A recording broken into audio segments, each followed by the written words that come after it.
Welcome to the Informed Pregnancy and Parenting Podcast. I'm your host, Dr. Elliot Berlin. Many of my patients in the office decide to change careers after having a baby, and oftentimes they explore entrepreneurship. But changing careers and launching a business can be quite challenging in general, and especially while you're getting used to the new role of motherhood. My guest today is a business coach for creative and professional service-based women entrepreneurs. She supports the women she coaches to make more money by growing their business in a strategic and inspired way. She shares and utilizes the tools and strategies that she used to grow a multi-seven-figure business and manifest a life better than her dreams. Heidi Stevens, welcome to the podcast. Thank you. So happy to be here. I'm so curious about lots of different things, and I know you have a ton. Like, you make me wish I was a woman mother entrepreneur, which is not impossible in today's day and age, but might be too late for me. I don't think I can handle pregnancy. You seem far from that. I do seem far from it. Let's start back from the beginning. How did you start out in business? What were you doing originally? Because this is sort of newer for you. Yep, it is. So I was in the commercial real estate field right out of college and did that for about 15 years and grew my own business and then merged with my now husband, but back then was just my business partner. And so that's how I originally got started in learning about how to build businesses. And what did you study in college? Sociology. Nothing to do with. So you're not a sociologist? No. I'm not either. But my wife is an anthropologist. She doesn't do that for a living. She just loves the store. Yes, me too. Yeah, we're all anthropologists deep down inside. So you studied sociology. How did you go from that to commercial real estate? It was just one of those things. Like, I got out of school and I went and worked for a company for about 6 months and hated it immediately and very quickly realized that I was not of the corporate mold. And I had a friend in real estate and specifically in commercial real estate. And it was one of these things, just kind of talk to my dad, talk to a couple of friends, and I'm not from Los Angeles, so I didn't necessarily have a strong network here. And I just thought, I don't want to be a residential real estate agent. I don't want to be driving people around, on the weekends. I don't want to work after hours. I had a friend that was having success in commercial real estate. I literally had no financial background. I did not know how to use a financial calculator. When I first went in, I was an assistant to get started, and that lasted about 6 months. And I quickly shifted into starting to learn the business. That's really fast. But it was fast, and I was young, and I think you're still young. Oh, thank you. And it was tough. I was one of 3 women in an office of 50 men, and it was definitely the good old boys club. And something inside of me just wanted to prove myself. And kind of compete with the boys, if you will. How did they feel about that? I don't really know. I never really cared. Did you feel like the odd man out? No pun intended? Oh, yeah, totally. Yes, 100%. Always. And so what happened was that... Did you get treated differently yes? Yes. Okay. Yes. I'm so naive to these things. Yes, I was I'm 5'2", blonde, 22 or 23 years old, calling people up on the phone and asking them if they wanted to sell their $3 million asset. And it was craziness. And they were like, okay, honey. All right, honey. No, thanks. Bye. Have a good night. And I just, I still do. I actually do that sometimes. Like, I'll walk into a doctor appointment and I'll think, this happened to me at the eye doctor. I went to the eye doctor, and you just sort of get who you get there for just an eye exam. Sure. And she did seem like she just got out of high school, and that's how it just felt to me. Yeah. And then it was right after I turned 40, and she's like, oh, how old are you? And I said 40. She's like, yeah, it's already starting. You need reading glasses. I'm like, how do you know? You just got out of high school. Exactly. So I can see, like, if I had, valuable real estate, and I'm looking at this young girl, and I'm thinking, for sure, I'm nervous. Absolutely. Okay. Absolutely. A young boy, I'd be just as nervous. Maybe. Yeah, I think there was a little bit different of like a stereotype it seemed. But yeah, I mean, it's a hard industry to break into, and it takes a few years typically to get any traction, and a lot of people will go for 12 to 18 months without making a paycheck, et cetera. But I just put my head down and I made the calls and did what I was told to do, and it worked, and it worked pretty quickly, and so I had some success. And I kind of didn't, I was naive. I didn't know what I didn't know. So here I thought, I did 3 deals in my first year, 18 months or whatever it was, and I just thought I was off and running. And what happened was that pretty quickly, within like 2 to 4-ish years of being in the industry, I completely burned out. Oh, really? I was working really long hours. I was making all these cold calls, and I had adrenal fatigue and massive weight gain, and just was really, really unhappy. And yet, having this financial success and kind of putting all this pressure on myself, and I come from a very high-level athletic background, so I've always kind of been competitive and driven. But it wasn't in alignment for me, but yet I was... It's my job.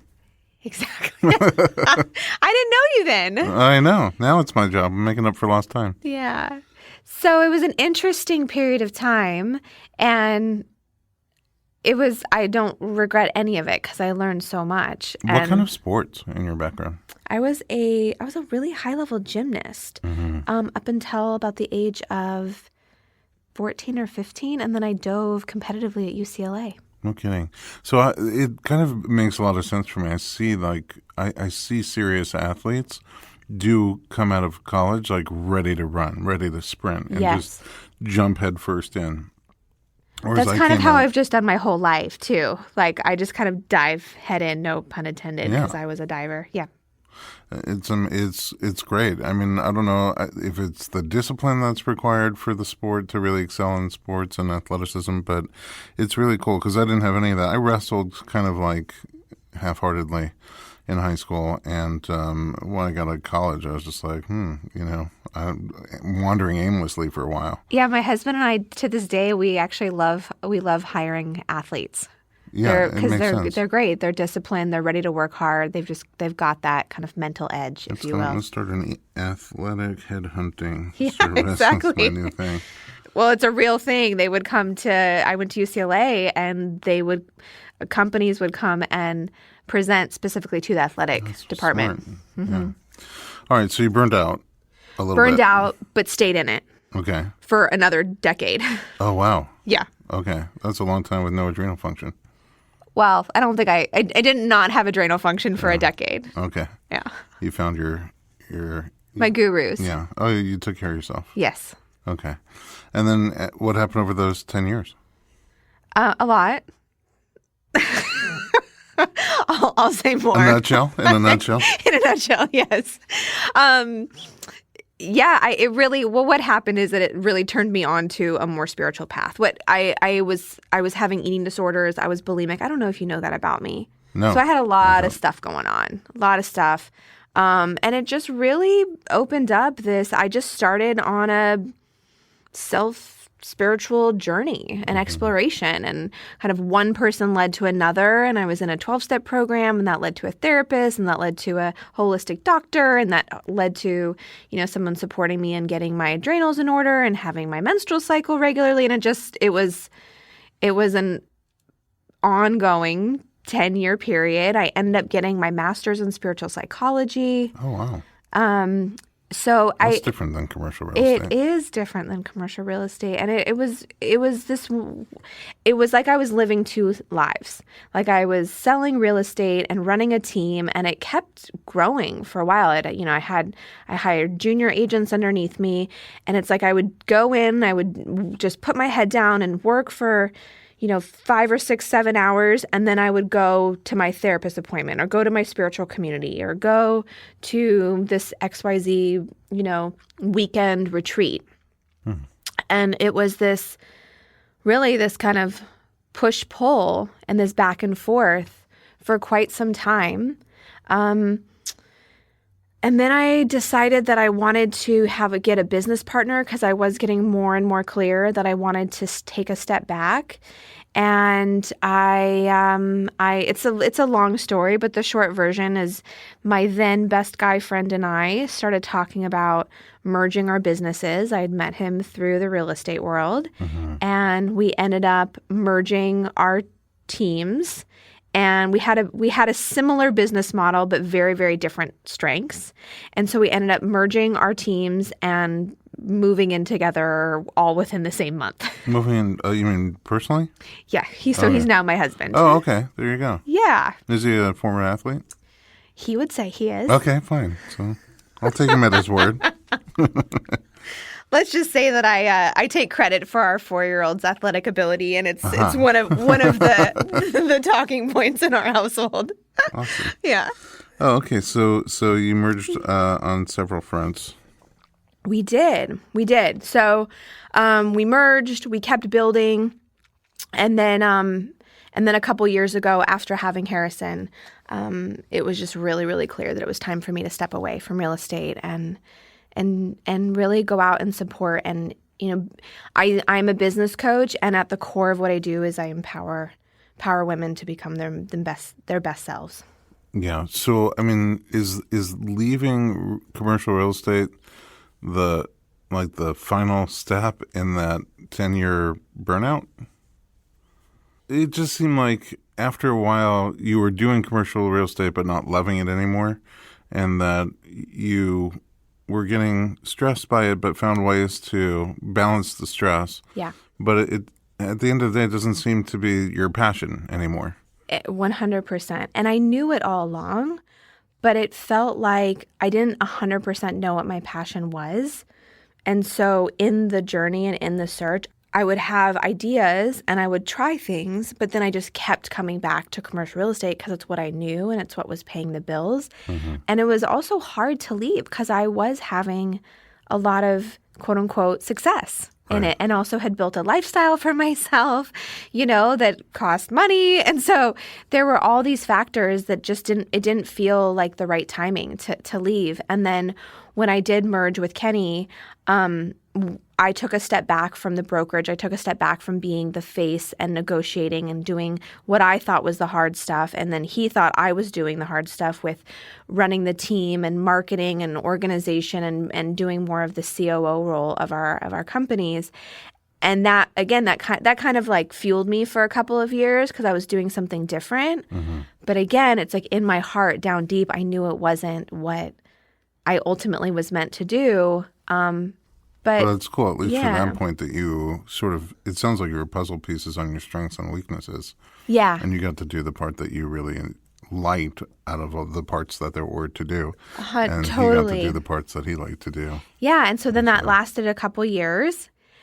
But again, it's like I think when we're spiritual people and or in just tune with, like there's something bigger out there for us. Mm-hmm.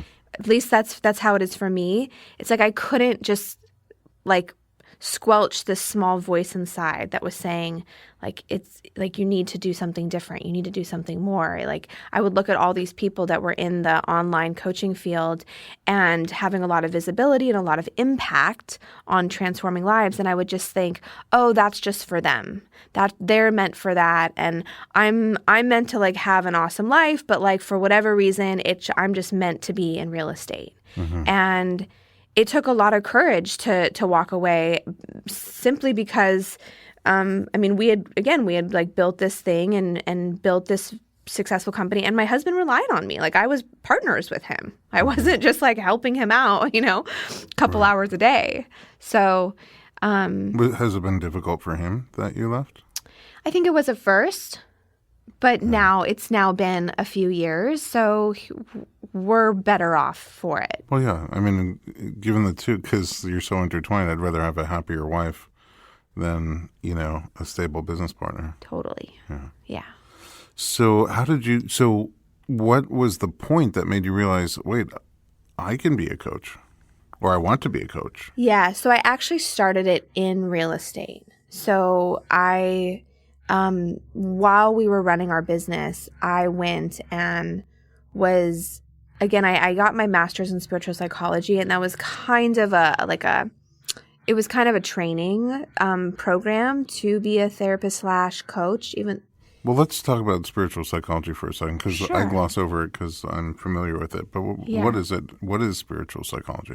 So the way that I describe it is the study of the unconscious. So whereas psychology is the study of the brain, the spiritual psychology is the study of what's going on underneath that we're not always aware of. And so it's what are the ways that we can bring whether it's beliefs or emotions or patterns that may not be serving us from the past, like up to our conscious so that they can be healed, transformed. And From our past, just to be specific, Yeah. you mean in this life? in this life. Okay, so things that we've felt or experienced or lived through Yes. that are under the consciousness. So if I can describe the mind, I would say the consciousness versus the unconscious mind. The consciousness is what you're thinking about, experiencing, and feeling right now in this moment, in the Yes. present. And the unconscious is everything that you've ever thought, felt, or experienced. And it's sort of, if you can picture an iceberg, it's the little tip that's the consciousness, and deep beneath the surface is this huge unconscious warehouse of You did stuff. a way better job describing it than I did. Oh, Yes, thanks. that's perfect. Well, I couldn't sell an office space to save my life, so we all have strengths and weaknesses. Yeah. So you work on stuff that's in there, and you help bring it to the surface? Well, that's an interesting. So I have my master's in spiritual psychology, but that's not necessarily what I do every single day with my clients. No, but I'm just saying that a goal of spiritual psychology is to sort of go into that deep, like cleaning out the garage, sort of? I would say that there's an element of that, but it's also just a trusting and a knowing that when you are holding a loving space and when you're connected to your higher self, that whatever is there that's ready to be healed and ready to be transformed is going to bubble up and be available. Like, it's not about going and like doing a huge excavation of like what are all these things, but when you're in kind of that type of program or in a healing space, whether it's with a therapist or a healer or a group of people or a retreat type setting, typically those things that are limiting us in some way or form are more free to come to the surface. So then it's actually training. I was trained in like tools and modalities to help transform those things when they do come up. Mm-hmm. Wow, that's really fascinating. Yeah, I loved it. Did you do it for your own journey and searching? Not necessarily to be a spiritual psychologist. Well, I went in specifically as a way out of real estate. I went in thinking, oh, well, as long as I have some type of something to fall title back behind on. me, then I can become a life coach and then I'll be happy, right? Yeah. And what I found was that I actually can be happy doing anything, as cliche as that sounds. And through that process, through that 2-year period of getting my master's, that's when Kenny and I merged our business. That's when things started really working in my personal life.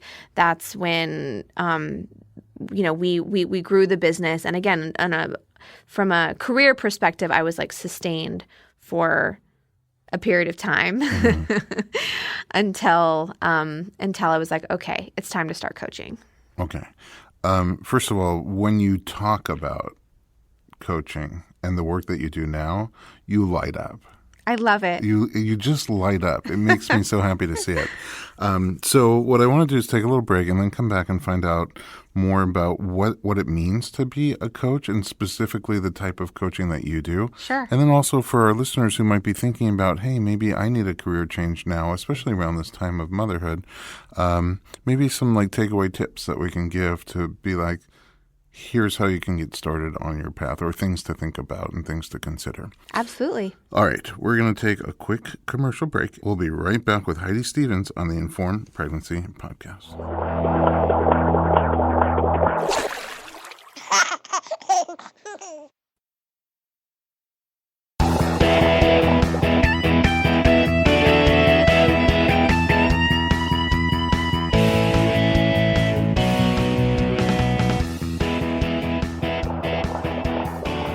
Welcome back to the Informed Pregnancy Podcast. I'm your host, Dr. Elliot Berlin, and we're continuing our fascinating discussion on entrepreneurial coaching and success with our guest, Heidi Stevens. Okay, let's talk about coaching.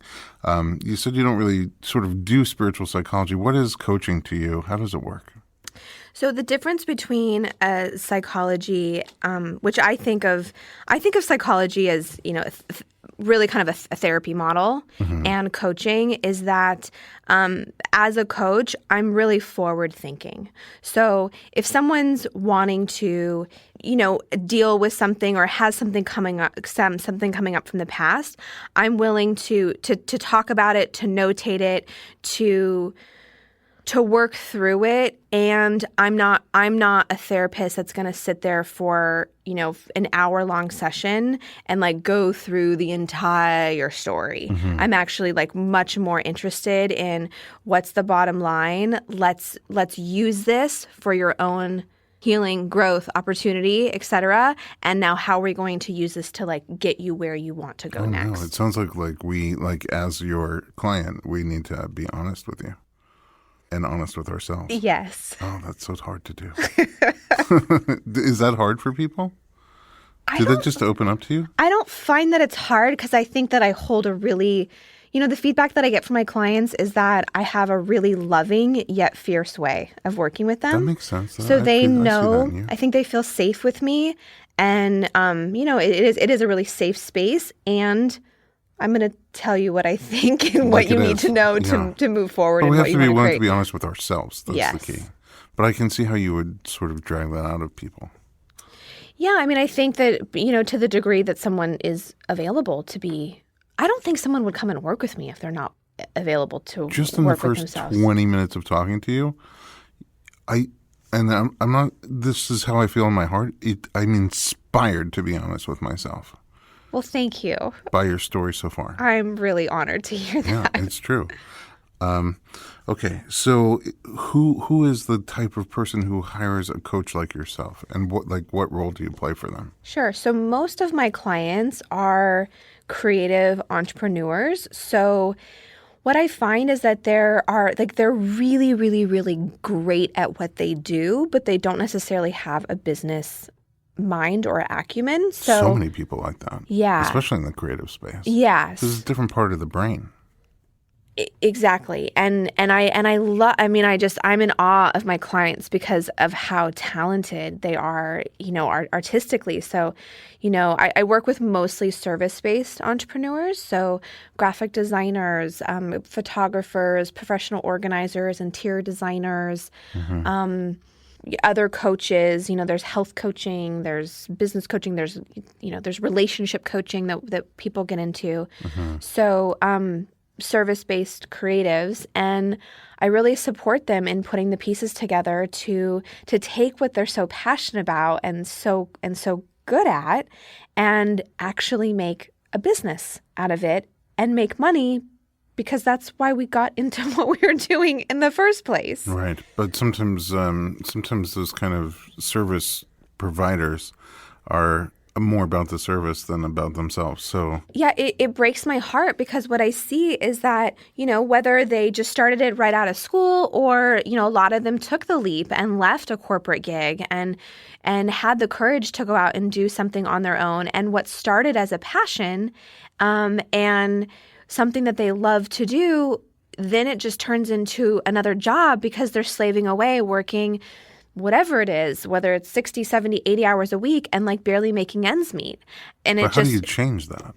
Well, that's what I do. I know, but roughly, are you literally doing the micro steps of business of where you're investing time and effort and sort of figuring out which ones are paying off and which ones aren't, and slicing away the parts that aren't working? Are you helping them lower expenses? Is it that kind of business coaching? So it's a two-pronged approach. I like to say that I bring both a spiritual and a very physical, real world aspect to the work I do. So on the physical, concrete, tangible, a lot of my clients, not all of them, but a lot of them are wanting to grow their businesses in an online way. So I support them in getting really clear with their packages, with their pricing, with their their marketing on social media, with their emails that they're sending out, with the copy and the messaging, like all of those kind of concrete, tangible things. You wouldn't believe as like how many of these amazing, amazing women, and I'm sure men, but I work with women, are not charging anywhere close to what they should be for their services. So that ties back into the more what I'll call spiritual. Feminine work, which is understanding their value and gaining confidence and getting visible and believing in themselves and really doing the mindset and the deeper work to get them to a place where they can go out and own what they're doing and charge their worth. It's I watch Shark Tank with my kids. I love Shark Tank. We love Shark Tank. It's just fun to watch these creative products that come up. It's sort of fun to watch entrepreneurs and like how they got started and what drove them to do it. And you can sort of right away spot the ones who sort of have a better business sense of, in addition to whatever creative thing they've done, and the ones who are very creative but really don't have any business acumen. But sometimes, you talked about the online thing where somebody starts a project that needs or requires the internet to grow, and they'll just come up with some dumb product, and all of a sudden they have $250,000 in sales. And you're like, how does that happen? Because other people, who have an idea or a product try to go out and do it, and there's just, it just seems like they're talking in an empty room. Yeah. I mean, I can't speak to how everyone is, how everyone's making their money. I can speak to what I, talk a lot about too with my clients. And I mean, there's so many different ways. And, I'm just now really starting to get into the world of social media advertising and Facebook advertising and what that looks like. And, it's like the internet marketing game, if you will. Right, but that's what I'm saying. Those things can be really daunting. But if you own it, if you know how to spend the time and money that you have and use those tools the right way, you can build up a sizable niche audience pretty quickly. Absolutely. But if you don't know how to use them, you can waste a lot of time and waste a lot of money and not get anywhere. Just, again, be talking in an empty room. Yes. So those are the kind of coaches that I think are also very hard to find. But I think that if you do have a good idea and a good passion for it and some direction, then you can be really successful as an entrepreneur today from your home. Which is so exciting, and especially being a mom, and having one on the way. It's like I just love the fact that I get to do what I do. Oh yeah, we didn't home. mention that you have a little nugget in your belly right now. I do. Number 2 coming soon. First of all, how come you only work with women? I just find that they're a little bit more open and receptive to some of the words I use and the more spiritual feminine speak, if you will. And it's, I just love working with women, and I just have such a passion for empowering them. And I'm really in the business now of running groups. And so I think that there's also an aspect of creating, gathering women. They feel more safe with other women. Sure. Versus having the What does that mean, a group? So for example, I have groups that have, 30, 40 women in them, and I run them through online programs, teaching them content and modules. And then we get online and we'll do video coaching sessions where I coach and give laser coaching to all of them, but they're all on video. So they're all I'm literally building an online community with these women to help them build their businesses. That's really cool. Yeah. It's cool that we have that ability today, because you can have somebody in the middle of a small town and wherever. Exactly. And they can still have a full community. Yeah, it's awesome. I have people from the East Coast. I have yet to have an international client, but I've got quite a few people from Australia and the UK that are in my that are like kind of in my following and in my community and in some of my free groups. But I haven't worked with someone yet internationally. Well, it's going to happen. Yeah. After we have an international following. So Oh, amazing. You never know. By the end of tonight, it might be happening. So when somebody decides I want to change careers, at what point is the right time to reach out to a coach? Yeah, that's a great question. And, I often recommend somebody working with a life coach to get started, especially if they're, while they're still working in their job, to really help them get clear on what they want to do. I personally don't work with people who don't have a clear idea of what it is they want to do. So, but there are absolutely people out there that do that and help them find their niche and, help them get clear on like whatever it is the vision is or the work that they want to do. Once somebody has an idea of, this is my next career path, that's where I would step in and help them build a foundation, get them on the right track with their marketing, et cetera, and get them in the right headspace to really go out and make money. So really from the early stages, they can already start working with you once they know what they want to do and they're ready to move forward. Yeah. Yeah, I have a group program that's specifically geared towards people that are more on the beginning stages. And then, as people progress, I have like a high-level mastermind that's a small, intimate group of women, and they're already, having a lot of success in their business, and they're looking more to scale and to leverage themselves and to build out team and to, hire multiple employees, et cetera. Wow, so every step of the way. Yeah. Heidi's in your corner. Yeah. I mean, how often does someone meet with you? Well, it just depends on the group or the package that they're in. So I have just a very, very small number of one-on-one clients that I talk to 3 times a month. Okay. And then, like my high-level mastermind, we meet when I say meet, it's online. We meet every other week, and then I have one call with them. And then it just depends. Like I have a 5-month group that they're like constantly in contact with me, but in a group setting. There's lots of different ways of. It just really depends on what course they're in at any given time. Sounds really. I want to be a high-level mastermind of something. I know it's fun. I mean, I'm as a client, I'm in 2 masterminds this year, helping me grow my business. So I'm a fan of personal development. I'm a fan of growth and community. I participate in it as a client, and then I really take everything I'm learning and doing and knowing, and then support my community with it. In the group, especially of moms, right? I know that, or parents in general, but in your case, moms. Yeah. It's oftentimes really challenging in today's environment to find balance. Yeah. There are some moms I find in our practice who would love nothing more than stay home, be around their babies, take care of the home, take care of the baby. Other moms who do that, but also really love being in the business world or service providing world, and also, doing that kind of productivity and that kind of work, and everything in between. So I think that's something that everybody kind of struggles with.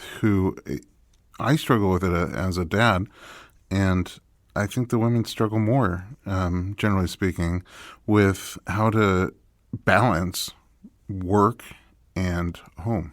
Yeah, I don't believe in it. I don't believe in balance. I think that it's this carrot that is dangling out in front of all of our faces that's like we're never going to get. And I actually really like to talk about seasons. I think that there are seasons where, for whatever, I know for me personally, where I'm just a slightly like quieter, more of an internal quiet, and like really want to spend time, at home or with my son. And And then there's a season where it's go time in my business. And it's like, it's all about priorities at any given time.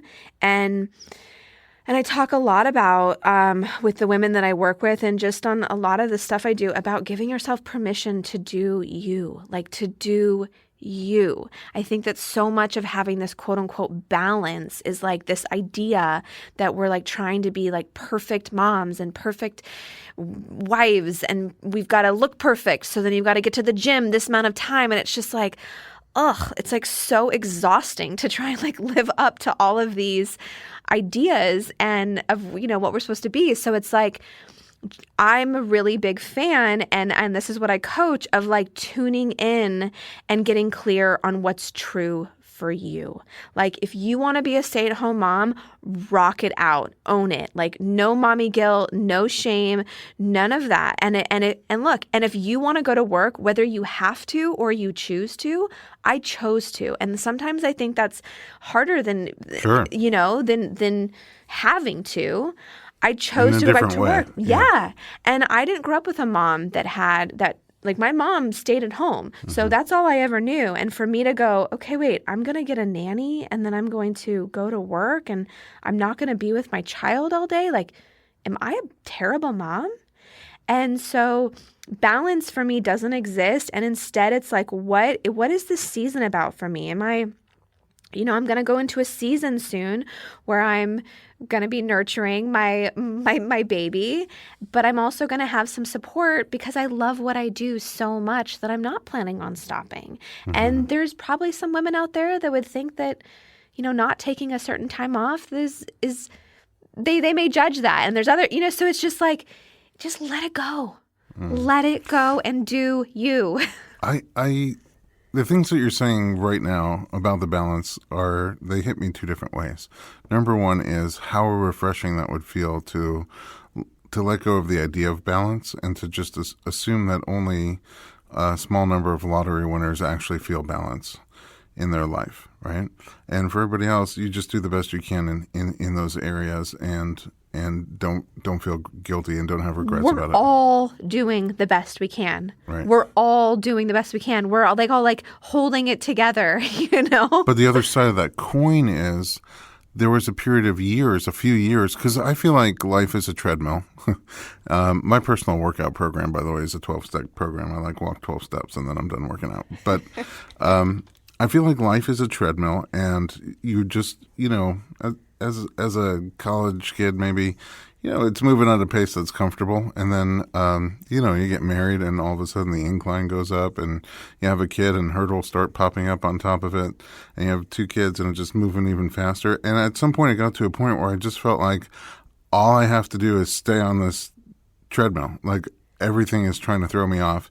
And I worked so much that my kids went from like newborn to 7 years old like that, and I wasn't there. So when I'm talking about balance, I'm talking about just like that wasn't healthy. There was another way to do it, and so I made a lot of changes in my life so that I can be home more. As it turns out, they actually want me to be home, which is cool to find out. I'm sure they do. But I made a lot of changes, and that's what I mean by balance. I don't mean the utopia where you feel like you're giving the perfect amount to your job and work and career and the perfect amount to your spouse and partner and kids, but just not being so out of balance. Yeah. What I can say to that is that, what I help my clients do is really, as cliche as this sounds, is like create a life by design. Like, what is the ultimate vision? What is the ultimate, like what are you desiring? So as a mom, if you're desiring more time, I'm going to take them and I'm going to look at, okay, I'm just going to use an entrepreneur, not someone working in the, someone that's a 9 to 6 or 9 to 7, because that's not typically who the women I'm working with. But if the women that I'm working with are working those hours and they're like, I want to be home more, I'm going to look at, okay, what is the monthly nut? What is the monthly number that you are wanting to achieve, or that you're thinking that you're going to make by putting in these 10 to 12 hours? right? And how can you work smarter, not just harder? So I'm all about taking a step back and like assessing. And I really support my clients in getting off of the treadmill and getting off of the the daily grind. I love to get off the treadmill. It's my favorite thing. Exactly. It's like get off of the grind and take a step back. And I'm not saying things are easy or that it's just like all like, oh yeah, just, think about it and get clear on your desires and then it just happens. No, it is about being strategic and putting in the hours if need be, but it's about taking a step back and looking at what are you up to and what is it that you want and is this the season to push or is this the season? And so for me, I'll just, so like my husband takes my son to preschool. I obviously don't have, 4 kids, but my husband takes my son to preschool. We're together in the morning. And then I work. Like I'm focused. I don't like take a lunch break, but then I pick him up every day at 4:45 or 5. And there are some times or some seasons where I need to have some support in like from 4:30 to 6:30 to get some things done. But most of the time, that's my time with him. Yeah. And what I try to do is to turn my cell phone over, not off, but to be present so that those 2.5 hours of being present with my kid, is a long time. It's, Dr. Harvey Karp talks about feeding the meter, where you just sit down and interact with your children or your partner wholeheartedly with no distractions, even whatever it's going to be, an hour, 2 hours, even a half an hour, and then dedicating yourself to work wholeheartedly and not distracted by your kid or your partner or your family for the 2 hours, and how when you laser focus on the one that you're doing without the distraction of the other, you get so much more done. So the bonding and the mindfulness and the being with your family is so different than when you're also sort of on the phone and sort of typing an email and things like that. And so you feed the meter. You put in. Yep. And I think so much of what you're talking about is like mindfulness and being present. And we all have the same number of hours in the day. And it's like we all have choice. Like even if you don't feel like you do, like everybody has choice in how we're using those. And so it's like I think so much of it is in the mind. Like those days where I'm like thinking about my Instagram feed instead of like what my child is saying. It's like I don't feel like he got fed and I don't feel like I bonded with him. Yeah. So it's like just as best I can, and I'm constantly distracted. No one's perfect, and like as best I can to just put that aside, be mindful with him. And then go back to my cell phone at night if I need to, or choose to spend that time consciously with my husband. I love it. I have a few closing thoughts, and then I'll ask you for a closing thought. But first of all, it is almost your season to push. I know. Getting close. Oh, my gosh. And you add another one to the mix. I'm very excited for that. Second of all, 2 things that you said to me are so powerful. In order for me to find a better relationship between work and home, I did have to take a big step back. And you're running so fast on the treadmill, you just don't want to fall off, But then you realize that if you take the step back and assess the situation with a level head, you realize you can be doing things totally differently and still be okay on the business side and career side and financial side, and all of a sudden have all this extra time. Yeah. Another thing is you sort of sounded a little Stephen Covey-esque when you said, picture where you want to be. He always says, begin with the end in mind. Yeah. So you can't, if you just start building a house without a blueprint, you're just going to make a lot of mistakes and have to do a lot of rebuilding. And same with your career. Where do you want to be? Like you said, do you want to be a stay-at-home mom? Then that's the end goal. How do you work out everything around it to get from here to there? You want to be balancing both, then how do you do it? That's really powerful.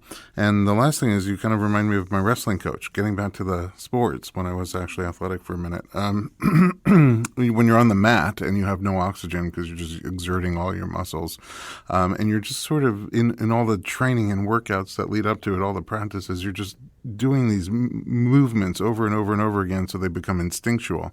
But in the moment, you're trying to think, but you can't see the big picture. because you're on the mat, you're in the battle, and you also don't have very much oxygen. So you're not thinking so clearly. So your instinct might say one thing, but your coach standing at the side of the mat might be screaming something else. And between the two, you go with the coach because he's got oxygen and he's got full picture. And it sounds a lot like what you do. And the fact that you yourself as a coach have a coach makes that so clear. You can't be your own coach. You have to be looking at the big picture from the outside, and you have to be the one with the oxygen. So it really makes a lot of sense to me. And that's great. I just come back to the fact that when I come back into this world, I want to be a female entrepreneur coached by Heidi Stevens. Look, there's a reason why all the top athletes and, many of the top entrepreneurs and, top business people and leaders have high-level coaches, practice things like visualization, and practice things like meditation and mindfulness. And I mean, this is what the Olympians do. And I didn't necessarily take all these practices from my athletic career. It's like I've learned them in different ways throughout my own journey and my own personal development. But I appreciate you kind of bringing it back to athletics because that just feels like a completely different lifetime for me. But I do see how they are connected. I don't think about that often, though. Yeah, they really are. Heidi, where can we find you online? So you can find me at HeidiStevensInc.com. I am also on Instagram, which is at Heidi Stevens Inc. I'm going right there now to find you and Yay. follow you and learn from you. And you don't even have to be a female entrepreneur to follow you on Instagram. You don't. Yeah, we can pick up tips. We can spy and pick up tips. Heidi, thank you so much for sharing your journey and your expertise with us on the podcast. And at home, thanks for listening. If you have a topic you want to discuss, just send your suggestions to info@informedpregnancy.com. And then go ahead and visit us online for more pregnancy and parenting media at informedpregnancy.com.